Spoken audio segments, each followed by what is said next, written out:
அனைவருக்கும் வணக்கம். இந்த வீடியோ பதிவில் நான் சமையல் வீடியோ சொல்ல போகிறதில்ல. நம்ம சப்ஸ்கிரைபர் சகோதரி கேள்வி கேட்டிருந்தாங்க, அதுக்கான பதில் தான். அதுலேயும் அவங்க மென்ஷன் பண்ணியிருந்தது, எனக்காக இந்த வீடியோ நீங்கள் போடுங்க அப்படின்னு சொல்லி பர்டிகுலராக மென்ஷன் பண்ணியிருந்தாங்க. அந்த கமெண்ட்ஸையும் நான் ஆட் பண்ணியிருக்கேன், பாருங்கள். இன்னைக்கு பார்த்தீங்கன்னா நம்ம வீட்டில் ஒரு சூப்பரான லஞ்சு தான். மீன் விருந்து அப்படின்னே சொல்லலாம். எங்கள் ஏரியாவில் நாங்கள் வாங்குகிற மீன் கடை பார்த்தீங்கன்னா கடல் மீன் தான் வாங்குவோம்.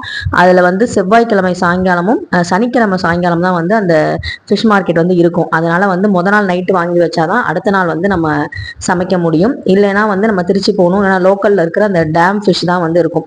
தொட்டியில் வளர்ப்பாங்க இல்லையா, அந்த மாதிரி ஃபிஷ்ஷு. இல்லைன்னா ரொம்ப பார்த்தீங்கன்னா இப்போ பாம்ப்லெட் அதான் நிறைய கிடைக்கும். ஸோ இந்த கடைக்கு போனோம்னா நிறைய வெரைட்டியான ஃபிஷ்லாம் கிடைக்கும். ஸோ அதனால தான் அங்கே போனது. நெத்திலி மீனும் நகரன்னு சொல்லக்கூடிய அந்த மீனும் கணுவான்னு சொல்லக்கூடிய அந்த கணுவா மீன் அப்படின்னு சொல்லுவாங்க.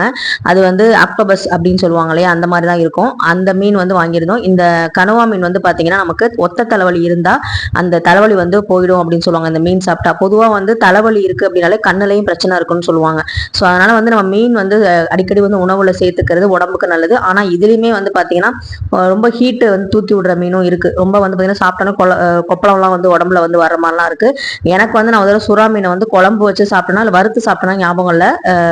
யோகி பிறந்த புதுசுல இவங்க வாங்கிட்டு வந்திருந்தாங்க. திருச்செந்தூர் போயிட்டு வாங்கிட்டு வந்திருந்தாங்க. அதை சாப்பிட்டோன்னே எனக்கு கொப்பளமா வந்துருச்சு மூஞ்சி ஃபுல்லாவே. அதனால அந்த சொரா மீனால எனக்கு கொஞ்சம் பயம்தான் சாப்பிட்றதுக்கு. அதுல இருந்து அது வாங்குறதே இல்லை. இது மீன் மசாலா ரெசிபி பாத்தீங்கன்னா இதுல என்னென்ன இன்கிரீடியன்ஸ் சேர்த்திருக்கேன் அப்படின்னு சொல்லி போட்டிருப்பேன். சோம்பு, சீரகம், வரமிளகாய், மல்லி, மிளகு, தேங்காய் இதெல்லாம் அரைச்சிட்டோம் அப்படின்னா ரொம்ப டேஸ்டா இருக்கும்.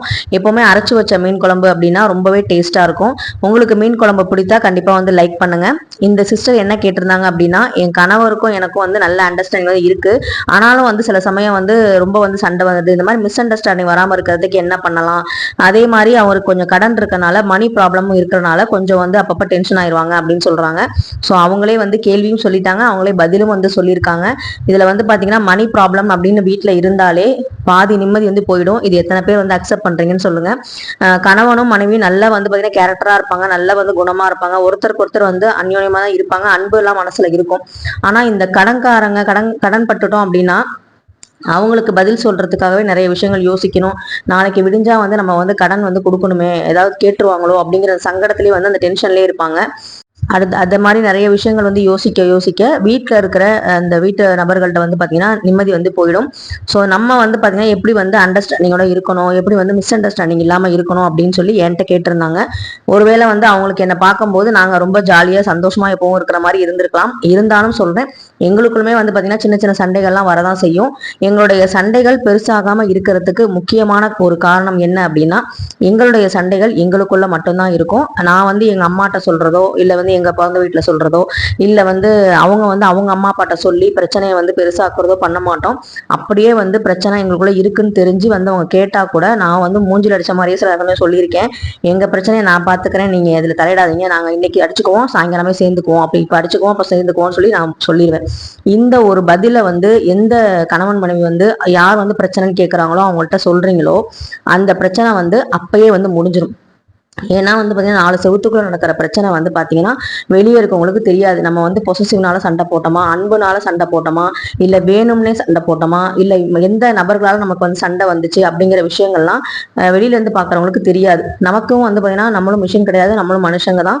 கோபம் வர்றது இயல்பு தான். அது கணவனாக இருந்தாலும் சரி, மனைவியா இருந்தாலும் சரி, 2 பேருமே ஒரு ஸ்டேஜில் ஒருத்தவங்க கோவப்பட்டா இன்னொருத்தவங்க அட்ஜஸ்ட் பண்ணிக்குவாங்க, இன்னொருத்தவங்க கோவப்பட்டா இன்னொரு மனைவி அட்ஜஸ்ட் பண்ணிக்கிறதுங்கிறது தவறு கிடையாது.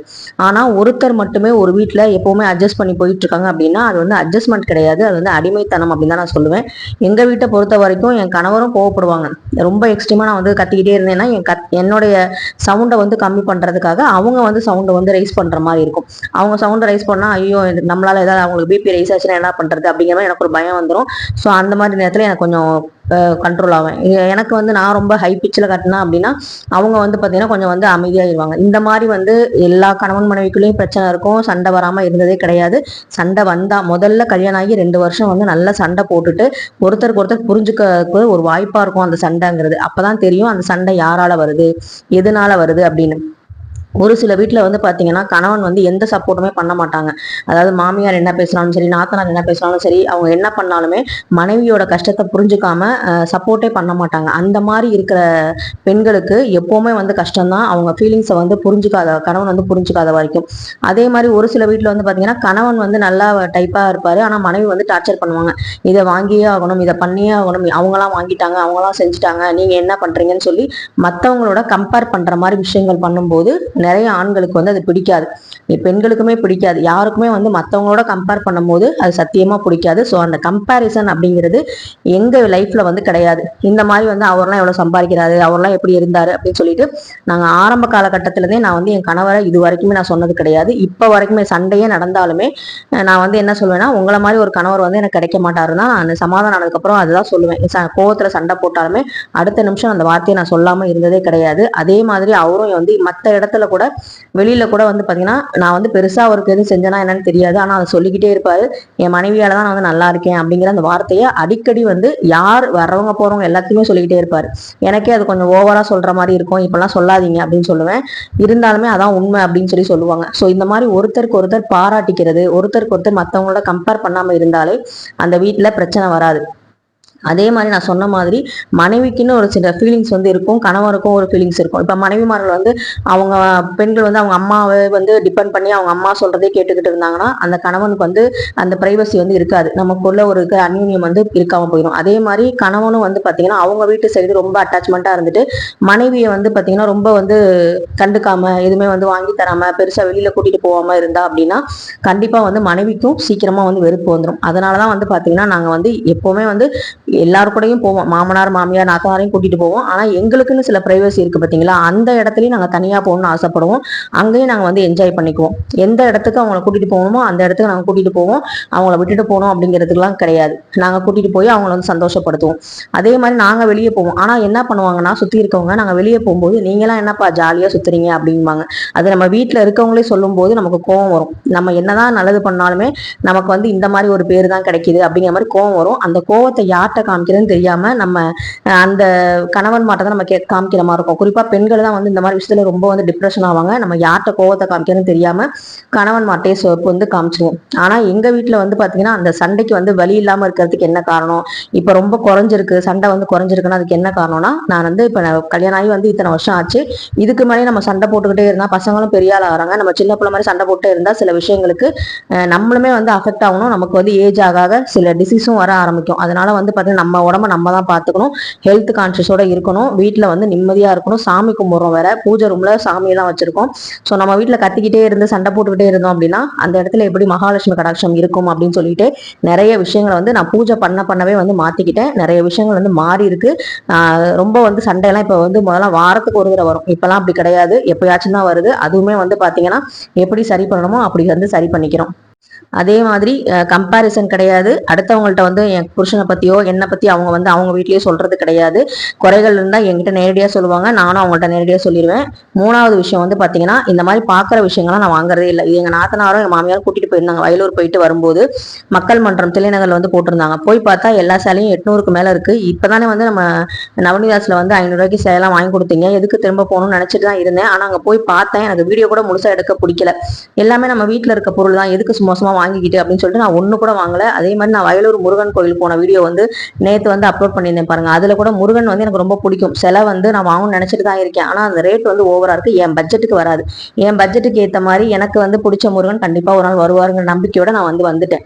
ஸோ அந்த மாதிரி வந்து தேவையில்லாத செலவுகள் பண்ணாதனால எங்க வீட்டுக்காருக்கு எனக்கு ரொம்ப பிடிக்கும். நான் வந்து என்ன பண்ணாலுமே சிக்கனமா பண்றேன், ரொம்ப வந்து ஆடம்பர செலவு பண்றது இல்லை, ஒரு ஃபுட்டை கூட வந்து வேஸ்ட் பண்ண மாட்டா, ஃப்ரிட்ஜை வந்து நீட்டா வச்சுக்குவா, வீட்டை சுத்தமா வச்சுக்குவா அப்படிங்கிற நிறைய பாசிட்டிவான விஷயங்கள் வந்து அவருக்கு என்னை பத்தி தெரியறனால நான் சின்ன சின்ன விஷயத்துக்கு கோவப்படும் போது கூட அதை வந்து அவர் வந்து பெருசா வந்து எடுத்துக்க மாட்டாரு. பரவாயில்ல, கோவப்பட்டாலும் நம்ம கிட்ட தான் வந்து பேசுவா திரும்ப அப்படிங்கிற மாதிரி ஒரு நினைப்பு வந்து இருக்கும். ஸோ அப்போ வந்து நம்ம நடந்துக்கிறத பொறுத்து நமக்கான அந்த ரெஸ்பெக்ட் வந்து கிடைக்குது கண்டிப்பா. அதே மாதிரி கணவன்மார்களும் வந்து பாத்தீங்கன்னா வெளியே போயிட்டு வராங்கும் போது நம்ம வீட்டுக்கு வந்த உடனே நம்ம பிரச்சனையெல்லாம் சொல்ல ஆரம்பிச்சோம், நம்ம எல்லாமே வந்து புலம்ப ஆரம்பிச்சோம் அப்படின்னா அவங்களுக்கு வெளியில இருந்து வரும்போது இருக்கிற டென்ஷனோட சேர்த்து இந்த டென்ஷனும் சேரும்போது ரொம்ப வந்து பாத்தீங்கன்னா ஒரு கோவம் தான் வரும். வந்தோடனே வந்து ரொம்ப இன்னைக்கு என்னங்க வேலை அதிகமா, டீ குடிக்கிறீங்களா இல்லை வந்து தண்ணி குடிக்கிறீங்களா, அப்படி ஏதாவது ஒரு அன்பான 4 வார்த்தைகள் பேசிட்டு இன்னைக்கு வந்து உங்களுக்கு டே எப்படி போச்சு, ஏதாவது டல்லா இருந்தா கவலைப்படாதீங்க, நம்ம இருக்கோம் பார்த்துக்கலாம், நம்ம 2 பேரும் சேர்ந்து எல்லாம் சரி பண்ணலாம் அப்படிங்கிற வார்த்தைகளை வந்து நம்ம அடிக்கடி வந்து நம்ம லைஃப் பார்ட்னர் கிட்ட சொல்லும் போது அவங்க அந்த வார்த்தைகளே வந்து பாத்தீங்கன்னா அவங்கள வந்து உற்சாகப்படுத்தும், அவங்கள மென்மேலும் வந்து வளர செய்யும். நான் வந்து எங்கள் வீட்டுக்கார் வந்து எப்பயாவது முகம் ரொம்ப டல்லாக இருந்தால் இந்த மாதிரி என்னாச்சுன்னு கேட்டு கேட்டு ஏதாவது சொல்லுவேன். அதே மாதிரி நான் டல்லாக இருந்தாலுமே அவரும் வந்து பார்த்தீங்கன்னா அதெல்லாம் கவலைப்படாத, நான் இருக்கேன்ல, நான் பார்த்துக்குவேன் அப்படிங்கிற மாதிரி சொல்லுவார். ஸோ இந்த மாதிரி வந்து ஏதாவது ஒரு பிரச்சனை அவருக்கு வந்தால் கூட நீ இருக்கும் போது எனக்கு என்ன வந்து பெரிய கவலை, நீ தான் எனக்கு பெரிய பலம் அப்படின்னு அந்த வார்த்தையை வந்து சொல்லும்போது எனக்கே ஒரு சந்தோஷமா இருக்கும். நம்ம பெருசாக எதுவும் பண்ணாட்டியும் அவங்க மனசுக்குள்ள அவங்க கூட நம்ம இருக்கிறதே வந்து பார்த்தீங்கன்னா அவங்க பெரிய பலமா நினைக்கிறாங்க. நிறைய வீடுகளில் வந்து இந்த அண்டர்ஸ்டாண்டிங் வராமல் இருக்கிறதுக்கு முக்கியமான காரணம் நான் என்ன சொல்றேன்னா, ஃபைனலா ஒருத்தருக்கு ஒருத்தர் உட்காந்து பேசுறதே கிடையாது. அந்த பேச்சுவார்த்தை இருந்தா மட்டுமே அந்த வீட்டுல அந்த சந்தோஷம் வந்து இருக்கும், நிம்மதியும் வந்து இருக்கும். ஒருத்தரை பத்தி ஒருத்தர் விஷயங்கள் நிறைய தெரிஞ்சுக்கலாம். எந்த மாதிரி விஷயத்துல நம்ம கேப் விழுது, ஏன் வந்து கம்யூனிகேஷன் கேப் இவ்வளவு வருது, ஏன் வந்து இவ்வளவு சோகமா இருக்காங்க அப்படிங்கிற மாதிரி விஷயங்கள்லாம் தெரியும். இவங்க ஏன் டல்லா இருக்காங்க, ஒய்ஃப் ஏன் இவ்வளவு டல்லா இருக்கா, வீட்டுல தானே இருக்கான்னு நினைச்சிட்டு இருப்போம். ஆனா வீட்டுல இருக்கிறதா பெரிய ஸ்ட்ரெஸ்ஸா இருக்கும்.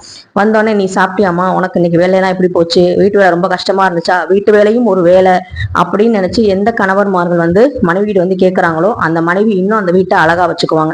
ஸோ அந்த ரெகக்னேஷன்லாம் இல்லாம தான் நிறைய பேர் வந்து தவிக்கிறாங்க. அன்பை வந்து வெளிப்படுத்தினா அந்த வீட்டுல சந்தோஷமும் நிம்மதியும் இருக்கும். இது வந்து பாத்தீங்கன்னா சனிக்கிழமை மம்மி ரிட்டர்ன்ஸ் பார்ட் 4 வந்திருக்கு இல்லையா, அது வந்து எல்ஏ சினிமால வந்து போட்டிருந்தாங்கன்னு சொல்லி இவங்க வந்து எங்களை கூட்டிட்டு போயிருந்தாங்க. யோகிக்கு வந்து சர்ப்ரைஸா தான் கூட்டு போனோம். என்ன படம்னு சொல்லல, ட்ரெய்லர் முத நாள் பார்த்து நைட்டு பார்த்தே பயந்துட்டான். இதுல படம் பார்த்து ரொம்ப பயந்துட்டு எங்க கையெல்லாம் நல்லா கெட்டியா நாங்க 3 பேர் பிடிச்சிக்கிட்டோம். இந்த சவுண்ட் எஃபெக்ட் வந்து ரொம்ப இருக்கும் அதுல. அந்த இங்கிலீஷ் படம்னாலே அப்படித்தானே இருக்கும், ரொம்ப த்ரில்லிங்கா இருக்கும்.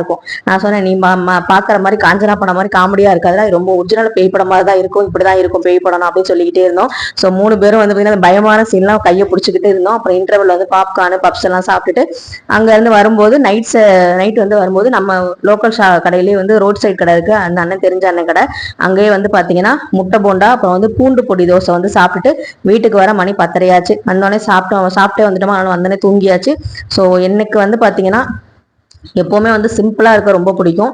அதே மாதிரி லைஃப் பார்ட்னருக்கு ஏத்த மாதிரி நம்ம அவங்களோட பட்ஜெட்டுக்கு ஏத்த மாதிரி, அவங்களோட சம்பளத்துக்கு ஏத்த மாதிரி, அவங்களோட கேரக்டருக்கு ஏத்த மாதிரி நம்ம வந்து வாழ பழகிக்கிறோம். நமக்கு ஏத்த மாதிரி அவங்களும் சில விஷயங்களை வந்து மாத்திக்குவாங்க. கண்டிப்பா இந்த மாதிரி இருந்தா அண்டர்ஸ்டாண்டிங் வந்து குறையாம வந்து இருக்கும். ஆனா கணவன் வந்து மனைவிக்கு சப்போர்ட் பண்ணாம எந்த ஒரு ஃபீலிங்ஸையும் புரிஞ்சுக்காத வீட்டுல கடைசி வரைக்கும் அந்த பெண் வந்து கஷ்டப்பட்டுக்கிட்டே தான் இருக்கும். அதனால வந்து இதை பாக்குற ஆண்களும் கொஞ்சம் மனைவி கிட்ட ஆறுதலாவும் அன்பாவும் ஒரு 4 வார்த்தை பேசினாலே போதும். அந்த மனைவி அந்த 4 வார்த்தையை வச்சு 4 யுகத்தையே வந்து கடந்துருவா. அப்படிப்பட்ட ஒரு சின்ன ஒரு சக்தின்னு சொல்றோம். ஆனா அந்த சின்ன எதிர்பார்ப்பு தான் அந்த பெண்கள் வந்து எதிர்பார்க்கிறது. அதை நிறைவு செஞ்சாலே அந்த வீட்டுல காதல் வந்து அதிகமா இருக்கும். கணவன் மனைவி அண்டர்ஸ்டாண்டிங்கும் நல்லா இருக்கும். நன்றி, வணக்கம்.